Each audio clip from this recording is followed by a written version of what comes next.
दादा बाबा के ज़माना में जब लड़किन के ब्याह होत रहा भैया, तो एक तो बेचारे मेहरारू देख नहीं पावत रहे। जोन बाबा दादा देख के आवत रहे वही पत्ता ही हो जात रहा, चाहे वो करिया रहत रही चाहे गोरहार रहा रही, उसे कोनो मतलब नहीं रहा। जोन बाबा दादा कह देते रहे वह भर होत रहा। फिर ब्याह तो हो जात रहा, तब वो मेहरारू विदाई नहीं होत रहा। फिर ओकर 10 साल बाद 12 साल बाद 5 साल बाद गमन देत रही। फिर गमन में आवत रही 2-3 दिन रहत रही, फिर चली जात रही। फिर होत रहा दुअंग, फिर दुअंग में आवत रही तो 2-4 दिन रहत रही। फिर ओकरे बाद में चली जात रही। फिर पहिल पठौनी एक ठू होत है, अब ही चलत है। तो पहिल पठौनी में आवत रही तो बहुत ज़्यादा रही, तो 15 दिन 20 दिन 1 महीना फिर चली जात रही। फिर जब दोबारा आवत रही तो टिक के रहे लागत रही।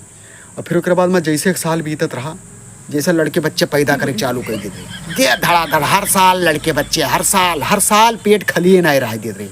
पहले मैंने इनका देखा तो वो 10-10 लड़के रह रहे, 12-12 लड़के रहते रहे, क्योंकि 12 से ज़्यादा हो जाते रहे भैया। फिर उनका उम्र सारा ब्याह शादी करे में बीत जात रहा। जिंदगी में जितना कमाते रहे सब ब्याह शादी में चला जाता रहा। अब के समय में लड़किन के ब्याह हुआ था 3 साल, लड़किन बच्चे नहीं पैदा करे सोचत हैं, इंजॉय करे सोचत हैं। और जैसे लेट देखा थी, जैसे गाँव का औरत लोग यार फुसर बतवा लेंगे, भाई नहीं फलाने पतोहिया के लागत है कोनो कमी है, 2 साल होगा अभी तक लड़के बच्चन के मुँह नहीं देखी।